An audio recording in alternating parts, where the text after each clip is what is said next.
സ്തോത്രം. അവിടെ ഇലക്ഷൻ അല്ല, അവിടെ സെലക്ഷൻ ആയിരുന്നു. സ്തോത്രം. സഭകളിലും സംഘടനകളിലും അരങ്ങേറുന്ന ഇലക്ഷൻ ദൈവസഭയെ അങ്ങേയറ്റം മുടിച്ചുകൊണ്ടിരിക്കുമ്പോൾ ആദിമ സഭയിൽ ഇലക്ഷൻ അല്ലായിരുന്നു, അവിടെ സെലക്ഷൻ ആയിരുന്നു.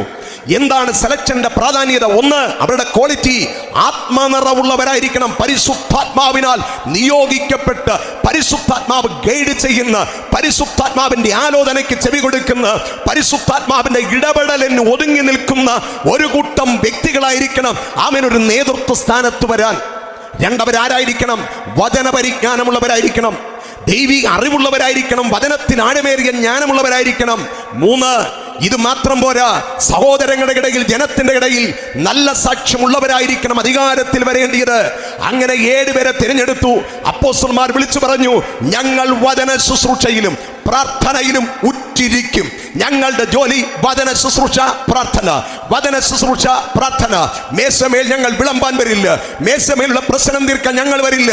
അവിടെ 7 പേരെ ആക്കി വെച്ചു. അവരിൽ ഒരാളാണ് സ്തെഫാനോസ്.